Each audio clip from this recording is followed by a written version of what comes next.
Dear friends, कैसे हैं आप सब। तो डियर, पिछले कुछ दिनों से आपने भी खबरों में सुना होगा कि बीबीसी पे रेड हो गया, बीबीसी पे रेड हो गया। तो इस वाली वीडियो में हम आपके साथ बात करेंगे बीबीसी में जो रेड हुई है उसके बारे में। बट यहाँ पे हम बिल्कुल आपसे ये बात नहीं करने वाले कि ये मतलब फ्रीडम ऑफ स्पीच पे अटैक है या नहीं है, ये सारी बातें हम नहीं कर रहे।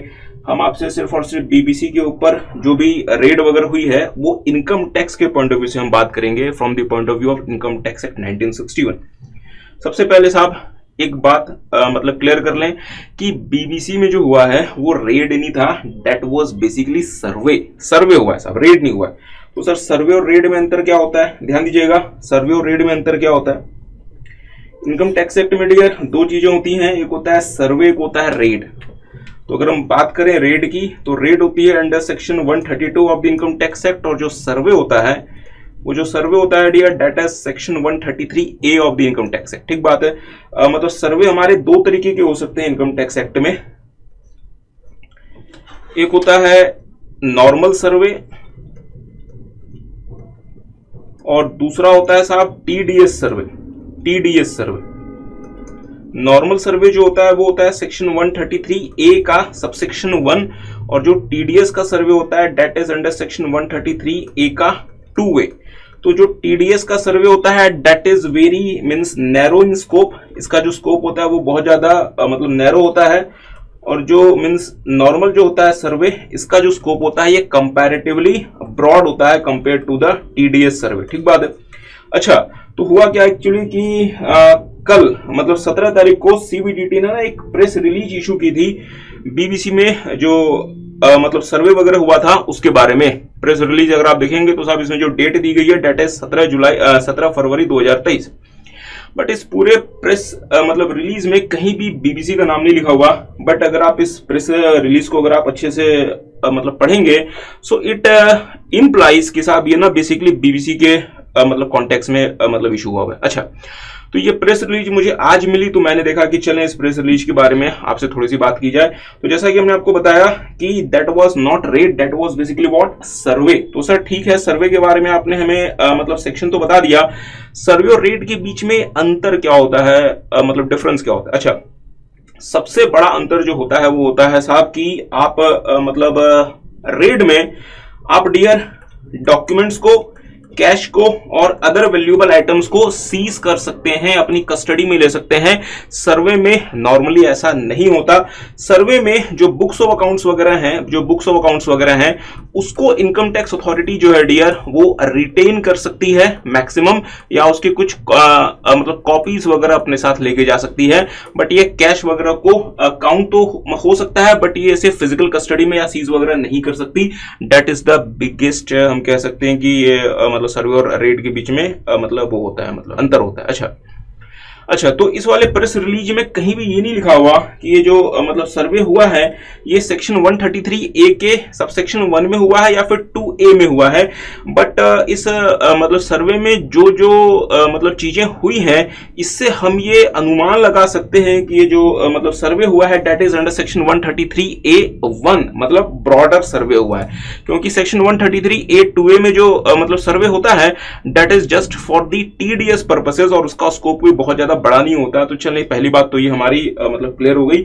अब हम आपके साथ देखते हैं कि इस प्रेस रिलीज में सीबीडीटी ने क्या क्या बातें लिखी हुई है। ठीक है। अच्छा, देखेंगे a survey action under section 133A of the income tax act 1961, जिसको इस वाले प्रेस रिलीज में ये बोलेंगे act, was carried out at the business premises of the group entities of a prominent international media company at Delhi and Mumbai। तो साहब ये prominent international media company basically कौन है, बीबीसी। ठीक है।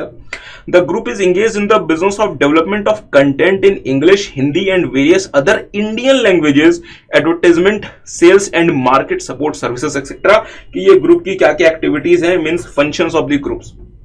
अच्छा, तो अब आगे क्या लिखा हुआ है। The survey revealed that despite substantial consumption of content in various Indian languages apart from English, अच्छा, the income profit shown by the various group entities is not commensurate with the scale of operations in India। So this is very important साहब। आपने transfer pricing में एक चीज पढ़ी थी, transfer pricing में आपने पढ़ा था कि हमारा जो प्रॉफिट होना चाहिए वो हमारे इकोनॉमिक एक्टिविटी के अकॉर्डिंग होना चाहिए। मतलब जिस मतलब मींस एरिया में या जिस स्टेट में आपकी इकोनॉमिक एक्टिविटी ज्यादा होगी, आपको अकॉर्डिंगली उसमें अपना ज्यादा प्रॉफिट भी शो करना पड़ेगा।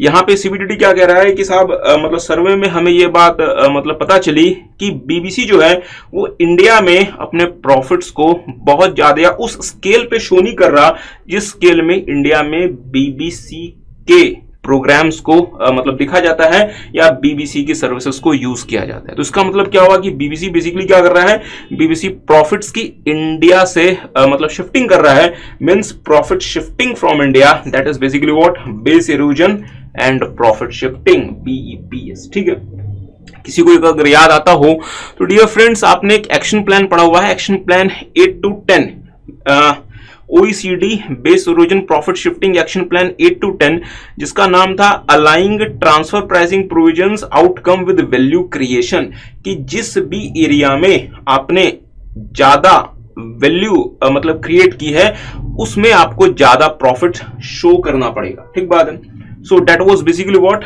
OECD base erosion profit shifting action plan 8 to 10, जो क्या था बेसिकली कि aligning transfer pricing outcomes with the value creation. ठीक है, अच्छा तो इन्होंने कहा कि यहाँ पे बीबीसी क्या कर रहा है, BBC is engaged in base erosion profit shifting activities. ठीक बात है। आगे अगर हम थोड़ा सा बढ़े, अच्छा देखेंगे अच्छा मतलब during the course of the survey the department gathered several evidences pertaining to the operations of the organisation which indicate that tax has not been paid on certain remittances which have not been disclosed an income in India by the foreign entities of the group.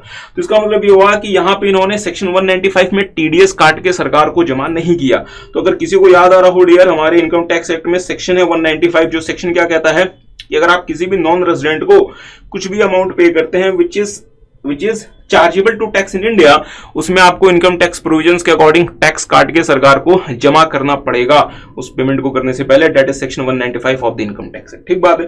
तो यहां पे CBDT कह रहा है साहब कि BBC India ने जो फॉरेन में अपनी पार्टीज को मतलब पेमेंट की है उसमें बीबीसी ने 195 के अकॉर्डिंग टीडीएस काट के सरकार को जमा नहीं किया, और न ही जिन पार्टीज को इन्होंने वो अमाउंट पे किया है और न ही उन लोगों ने उस इनकम को इंडिया में शो किया और उस पर टैक्स इंडिया में पे किया। ठीक बात है। तो इसका मतलब क्या हुआ कि this is the clear case of TDS default. तो यहां पे आपको असेसियन डिफॉल्ट की तरह से भी ट्रीट किया जा सकता है। ठीक बात है।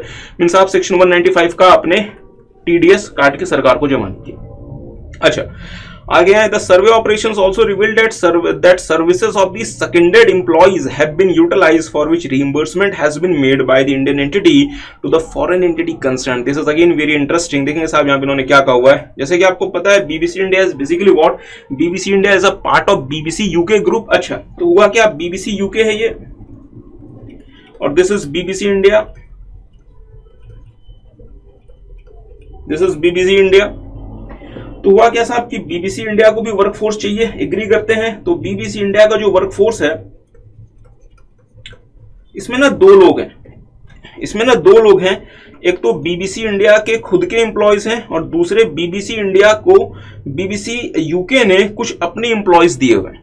ठीक है। तो हुआ क्या कि बीबीसी इंडिया के सेल्फ एम्प्लॉयड मतलब सेल्फ एम्प्लॉयड पर्सनल्स हैं और दूसरा है इन्होंने बीबीसी यूके ने अपने एम्प्लॉइज बीबीसी इंडिया को मतलब सेकंड किए हुए, मींस बीबीसी यूके सेकंडेड। तो बीबीसी इंडिया को जब भी अपने वर्कफोर्स को सैलरी पे करनी है तो साहब बीबीसी इंडिया को इस पे सेक्शन 192 का टीडीएस काट के सरकार को जमा करना है। तो सिर्फ और सिर्फ अपने एम्प्लॉयज को नहीं, बीबीसी इंडिया जब अपने एम्प्लॉयज को सैलरी पे करेगा तब तो साहब आपको 192 का टीडीएस करा के समझ के सरकार को जमा मतलब करना ही पड़ेगा। बट आपको साथ में उन एम्प्लॉयज को जब आप सैलरी पे कर रहे हैं जो एम्प्लॉयज बेसिकली किसके हैं, बीबीसी यूके के, जब आप उनको भी सैलरी पे करेंगे तो भी आपको सेक्शन 192 में टीडीएस करके सरकार को जमा करना पड़ेगा। और आपने ऐसा नहीं किया, आपने साहब मतलब सेकेंडेड एम्प्लॉइज में टीडीएस नहीं किया। अच्छा मैं इसमें एक कदम और थोड़ा सा आगे जाना चाहता हूं, ध्यान दीजिएगा। बीबीसी इंडिया बीबीसी यूके के सेकेंडेड एम्प्लॉइज को जो खुद से सैलरी दे रहा है उस पे तो टीडीएस बनेगा ही बनेगा। अगर मैं यहां पे ये मान लूं कि बीबीसी यूके के मतलब सेकेंडेड एम्प्लॉइज अगर वो इंडिया के लेट से किसी भी वजह से रेजिडेंट बन गए तो साहब बीबीसी यूके जो अपने सेकेंडेड एम्प्लॉइज को जो सैलरी या अदर अलाउंसेस पे करेगा उसमें भी बीबीसी इंडिया को टीडीएस काट के सरकार को जमा करना पड़ेगा। और मैं यहां पे आपका ध्यान आकर्षित कराना चाहता हूं सुप्रीम कोर्ट के केस में जिसका नाम था इली लिली। मैंने एक्चुअली नोट भी किया हुआ इस केस को। केस का नाम क्या था? सीआईटी वर्सेस इली लिली एंड कंपनी 2009 का केस है डियर फ्रेंड्स, मतलब सुप्रीम कोर्ट का, जिसमें मतलब सुप्रीम कोर्ट ने ऐसी ही कुछ बातें कही हैं। तो केस का नाम क्या है? सीआईटी वर्सेस इली लिली 2009 सुप्रीम कोर्ट। अच्छा, तो सर जी बीबीसी इंडिया ने अकॉर्डिंगली यहां पे टीडीएस काट के सरकार को जमा नहीं कराया, तो अगेन बीबीसी इंडिया क्या बन गया? Assassin default. ठीक बात है, चले फिर थोड़ा सा आगे बढ़ते हैं, देखेंगे। अच्छा, the survey operations also revealed that services of the seconded employees have been utilized for which reimbursement has been made by the Indian entity to the foreign entity concerned। तो अकॉर्डिंगली यहाँ पे आपको क्या करना पड़ेगा? यहाँ पे आपको जो है वो टीडीएस काट के सरकार को जमा करना पड़ेगा। बट सर एक बात बताओ ना, ये जो सर्विसेज हैं ये तो आप एक फॉरेन एंटिटी को दे रहे आप, ये जो है ये तो आप अमाउंट एक फॉरेन एंटिटी को पे कर रहे हो। डियर मैं यहाँ पे आपका ध्यान आकर्षित कराना चाहता हूँ सेक्शन 912 जो कहता है सैलरी अर्नड इन इंडिया। तो अगर आपने सर्विसेज भारत में रेंडर की हैं तो उसके कॉन्टेक्स्ट में जो भी मतलब सैलरी है that is earned in India, तो अगर कोई सैलरी अर्नड इन इंडिया है that salary is deemed to accrue और arise in India, hence that salary is मतलब टैक्सेबल इन इंडिया, और अकॉर्डिंगली उस पर आपको टीडीएस करना पड़ेगा, जो कि बीबीसी इंडिया ने नहीं किया, सेक्शन 192 का टीडीएस। ठीक बात है। और हाँ, यहाँ पे हो सकता है कि यहाँ पे इली लिली वाला केस भी अट्रैक्ट कर जाए मतलब सुप्रीम कोर्ट का। So there is a high probability कि साहब ये जो केस है यहाँ पे वो भी अट्रैक्ट कर जाए। इन यहाँ थोड़ा सा आगे बढ़ते हैं। अच्छा, Such remittances was also liable to subject to withholding tax which has not been done। तो इसका मतलब 192 का आपने टीडीएस नहीं किया, अकॉर्डिंगली आप असेसिन डिफॉल्ट। आगे आते हैं। Further the survey has also thrown up several discrepancies and inconsistencies with regard to transfer pricing documentation. अच्छा डियर फ्रेंड्स ध्यान दीजिएगा, आपको ट्रांसफर प्राइसिंग में बहुत सारे मतलब डॉक्यूमेंट्स को मेंटेन करना पड़ता है और सरकार को जमा करना पड़ता है। सेक्शन 92D कहता है आपको ट्रांसफर प्राइसिंग मतलब डॉक्यूमेंटेशन के बारे में। अच्छा, मेरी बात में थोड़ा सा ध्यान दीजिएगा। बीबीसी यूके जो कि हम कह सकते हैं बीबीसी इंडिया की क्या है? Parent entity. पेरेंट एंटिटी बोले तो एसोसिएटेड एंटरप्राइज। अच्छा, तो बीबीसी यूके जो भी सर्विसेज बीबीसी इंडिया को देगा, बहुत ध्यान से, बीबीसी यूके जो भी सर्विसेज बीबीसी इंडिया को देगा जिसके बदले बीबीसी इंडिया बीबीसी यूके को पेमेंट कर रहा है, that is an international transaction as per section 92B। जहां तक मुझे याद आता है साहब 92B है बेसिकली, और ये दोनों आपस में क्या है? Associated enterprises as per section 92A। और इसकी वजह से यहाँ पे क्या अट्रैक्ट हो जाएगा? Transfer pricing provisions. और ट्रांसफर प्राइसिंग प्रोविजंस जैसे अट्रैक्ट हो गया तो बीबीसी इंडिया को सारे के सारे टीपी डॉक्यूमेंट्स मेंटेन करने पड़ेंगे सेक्शन 92D के हिसाब से। ट्रांसफर प्राइसिंग ऑडिट कराना पड़ेगा सीएस और उसका रिपोर्ट लगा के सरकार को जमा करना पड़ेगा। ठीक बात है। तो यहाँ पे उन्होंने टीपी डॉक्यूमेंटेशन को भी मेंटेन नहीं किया। अच्छा, आगे आते हैं। Such discrepancies relate to level of relevant functions, assets and risk analysis। जिन बच्चों ने 6C ऑप्ट किया हुआ है उनको ये बातें समझ आ रही होंगी, और जिन बच्चों ने लेट्स से 6C ऑप्ट नहीं किया हुआ था उनको भी ये बातें समझ में आ रही होंगी कि यहाँ पे क्या हो रहा है। Incorrect use of comparables which are applicable to determine the correct arms length price and inadequate revenue apportionment among others. तो देखें एक एक करके बात करते हैं। अब हुआ क्या? अब लेट्स से कि साहब बीबीसी इंडिया और बीबीसी यूके, ठीक है, ये दोनों आपस में क्या है? Associated enterprise. अच्छा, ये दोनों आपस में क्या है? एसोसिएटेड एंटरप्राइज, और इनके बीच में सर्विसेज का आदान प्रदान होता रहता होगा, और वो सारे के सारे ट्रांजैक्शंस क्या है? इंटरनेशनल ट्रांजैक्शंस, जिसको आर्म्स लेंथ प्राइस पे आपको मेजर करना पड़ेगा एज पर सेक्शन 92। ठीक बात है, ये सारी बातें आपको पता है। अच्छा, अब एक छोटा सा मैं आपके साथ एक एग्जांपल लेना चाहता हूं। लेट्स से कि बीबीसी यूके को एक मतलब डॉक्यूमेंट्री मतलब बनानी थी। ठीक है, बीबीसी यूके के एक मतलब डॉक्यूमेंट्री बनानी थी। लेट्स से साहब मतलब डॉक्यूमेंट्री इनको बनानी थी लेट्स से बंगाल फेमिन के ऊपर। ठीक बात है साहब, आपको पता है बंगाल में बहुत बड़ा मतलब फेमिन मतलब आया था। कुछ लोग कहते हैं कि that was a man made famine, उसकी बात नहीं करते। Let's say there was a Bengal famine जिसके ऊपर बीबीसी यूके को मतलब डॉक्यूमेंट्री बनानी थी। ठीक है, अच्छा, तो बीबीसी यूके ने क्या किया? बीबीसी यूके ने कहा कि साहब ये हमारे बस का अकेले का नहीं है। तो बीबीसी यूके ने क्या किया? खुद तो इनका ये आइडिया था कि हमें बंगाल फेमिन के ऊपर मतलब डॉक्यूमेंट्री बनानी है। इन्होंने अपने साथ साथ बीबीसी यूके का ये ओरिजिनल आइडिया था, इन्होंने अपने साथ साथ लेट्स से बीबीसी इंडिया को और लेट्स से बीबीसी अफ्रीका को भी इन्वॉल्व कर लिया। बीबीसी अफ्रीका को भी इन्वॉल्व कर लिया। दैट डॉक्यूमेंट्री वाज मतलब सुपर हिट, और लेट्स से इस डॉक्यूमेंट्री से जो भी प्रॉफिट आया that was let's say pound 10 million. ठीक बात है सब। अब सवाल बनता है कि ये 10 मिलियन का जो प्रॉफिट है ये 3 एंटिटीज हो गई हैं, अभी 3 एंटिटीज के बीच में अपोर्शन कैसे होगा, that was a big question. क्योंकि बीबीसी इंडिया बीबीसी यूके आपस में क्या है, एसोसिएट एंटरप्राइज, और बीबीसी यूके जैसे ही कोई पेमेंट वगैरह बीबीसी इंडिया को करेगा, हमारे देश का असेसिंग ऑफिसर बीबीसी इंडिया को क्या बोलेगा, that should be on arms length price. तो सवाल बनता है साहब आर्म्स लेंथ प्राइस के लिए यहां पे मेरे पास कोई भी कंपेरेबल मतलब ट्रांजेक्शन तो होगा नहीं, क्योंकि इस तरीके का कोई भी ट्रांजेक्शन हम कंपेरेबल तो आइडेंटिफाई कर नहीं सकते। अच्छा, तो मुझे बताएंगे साहब आर्म्स लेंथ प्राइस के मेन मेथड्स क्या क्या हो सकते हैं जो हम यूज कर सकते हैं, सारे बच्चे बताएं। सर एक हो सकता है कंपेरेबल अनकंट्रोल्ड प्राइस मेथड, जिसको हम कप कहते हैं, कप मेथड। दूसरा हो सकता है रीसेल प्राइस मेथड, आरपीएम। अच्छा, तीसरा हो सकता है साहब कॉस्ट प्लस मेथड। चौथा हो सकता है प्रॉफिट स्प्लिट मेथड, और पांचवा हो सकता है ट्रांजैक्शन नेट मार्जिन मेथड, और छठा कुछ अदर्स हैं जो कि बेसिकली कुछ बताए तो नहीं गए हैं, बट चलें अदर्स कह लेते हैं। जो कप मेथड या फिर जो आरपीएम होता है that is basically used in cases of, mostly in cases of homogeneous goods और सर्विसेज, होमोजीनियस गुड्स और सर्विसेज। बट सर जी बंगाल फेमिन के ऊपर मतलब डॉक्यूमेंट्री बनाना that is not a homogeneous kind of product और service. Are you guys getting? इसलिए this is very unlikely कि यहां पे आप कप मेथड या आप यहां पे आरपीएम लगाओगे, this is very very very unlikely.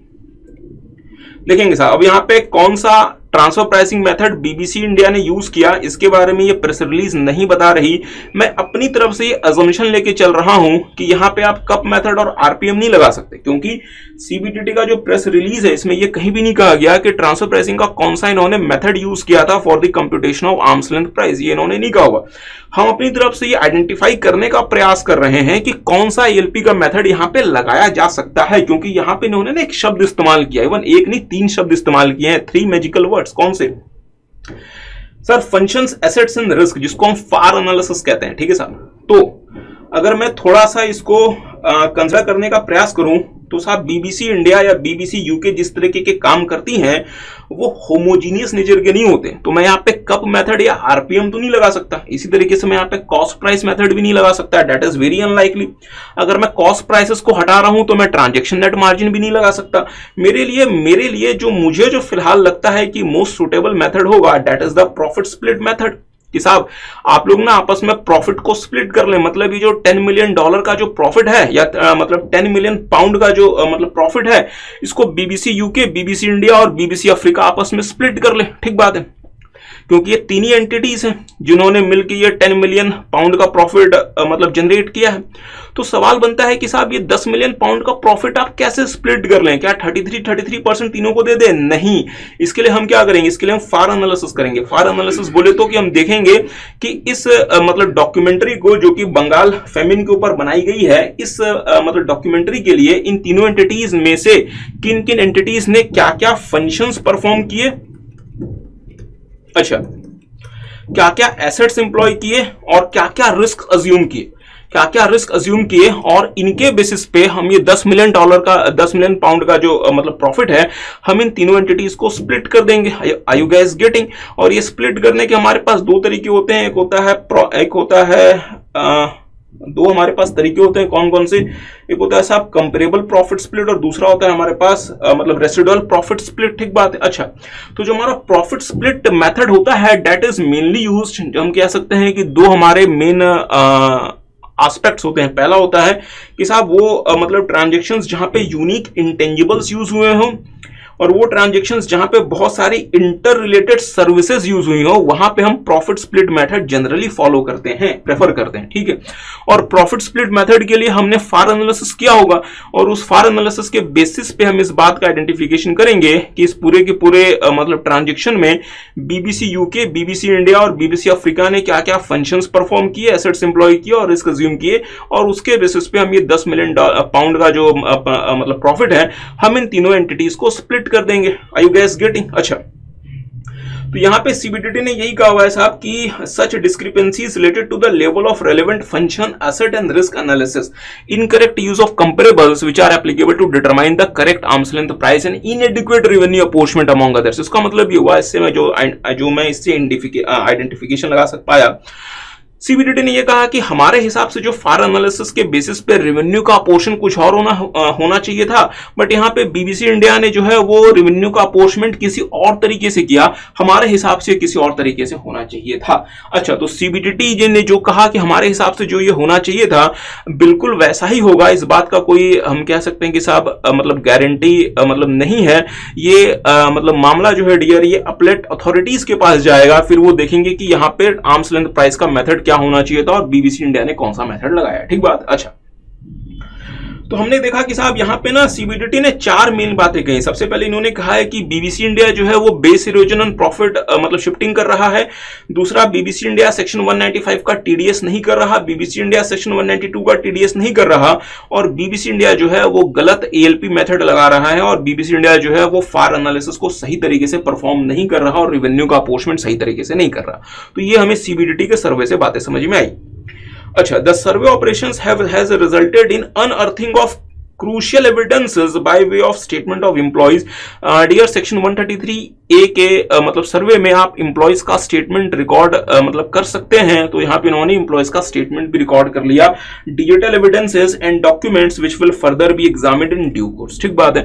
It is pertinent to state that statement of only those employees were recorded whose role was crucial, including those connected to primarily to primary finance, content development and other production related functions। अच्छा, even though the department exercised due care to record statement of only key personnel, it was observed that dilatory tactics were employed, including in the context of producing documents agreement sort. आपको पता है जब सर्वे के लिए team section 133A में enter करती है आपके प्रीमाइसेस में, तो आपके ऊपर ऑब्लिगेशन है कि आप उस टीम को सारी की सारी रिक्वायर्ड फैसिलिटीज वगैरह अवेलेबल मतलब कराएं जो वो आपसे मांगती है। जो भी वो आपसे स्टेटमेंट्स डॉक्यूमेंट्स वगैरह मांगे आपको वो अवेलेबल करानी पड़ेगी। That is your obligation under section 133A। CBDT कह रही है कि यहाँ पे इन्होंने हमें वो डॉक्यूमेंट्स अवेलेबल तो कराए, बट हमें बहुत ज्यादा मतलब परेशान किया, और हमें जो है वो समय से वो डॉक्यूमेंट्स अवेलेबल नहीं कराए, और जितना देर हो सकता था उन्होंने कोशिश किया कि हम उतना ज्यादा देर कर दें, क्योंकि यहाँ पे इन्होंने वर्ड यूज किया है the daily means dilatory tax means मतलब टैक्टिसेस। ठीक है। अच्छा, despite such stance of the group मतलब बीबीसी इंडिया या फिर मतलब BBC group basically, the survey operations was conducted in a manner so as to facilitate continued regular media channel activity. इसका मतलब ये हुआ कि साहब हमने ना इस तरीके से अपना काम किया ताकि बीबीसी इंडिया को अपने ब्रॉडकास्टिंग वगैरह में कोई भी इशू नहीं आया। मींस हमने उनके मतलब रेगुलर ऑपरेशंस को किसी भी तरीके से हैम्पर नहीं किया। तो so that was all about the CBDT press release on BBC India.